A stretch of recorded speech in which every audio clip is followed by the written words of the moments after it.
गोरेगाव पश्चिम भागातील टोपीवाला सोसायटीमध्ये शुक्रवारी सकाळी पेडणेकर दाम्पत्याचे मृतदेह सापडले होते।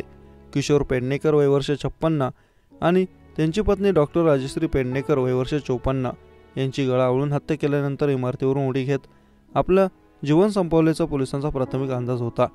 मात्र आत्महत्या हत्या प्रकरणामागील नेमका काय हेतू आहे हे जाणून घेण्यासाठी पोलीस या प्रकरणाचा कसून तपास करत आहेत।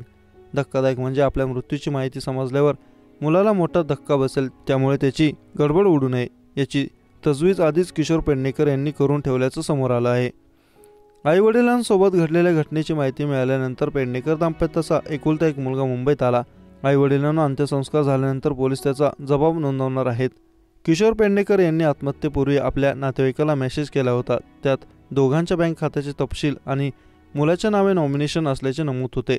विशेष म्हणजे मुलाला आपल्या मृत्यूची माहिती मिळाल्यानंतर त्वरित मुंबई गाठता यावं यासाठी त्यांनी लेकाच्या नावे दिल्ली मुंबई विमानाचं तिकीटही बुक केलं होतं। डॉक्टर राजश्री पेडणेकर या फिजिओथेरपिस्ट होत्या।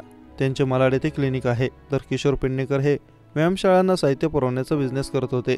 सोसायटीच्या आवारात असलेल्या एका बँकेच्या सुरक्षा रक्षकाला शुक्रवारी पहाटे किशोर पेडणेकर बिल्डिंग खाली मृत अवस्थेत आढळले होते। याबाबत माहिती त्यांनी गोरेगाव पोलिसांना दिली।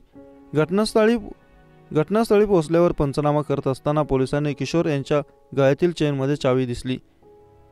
पोलिसांनी त्यांच्या 3ऱ्या मजल्यावरील घराचा दरवाजा या चावीने उघडला असता त्यांच्या पत्नी राजश्री बेडरूममध्ये मृत अवस्थेत आढळल्या होत्या। त्यांच्या गळ्यावर उरण आढळल्याने किशोर यांनी पत्नीची हत्या करून आपले जीवन संपवल्याचा अंदाज व्यक्त केला।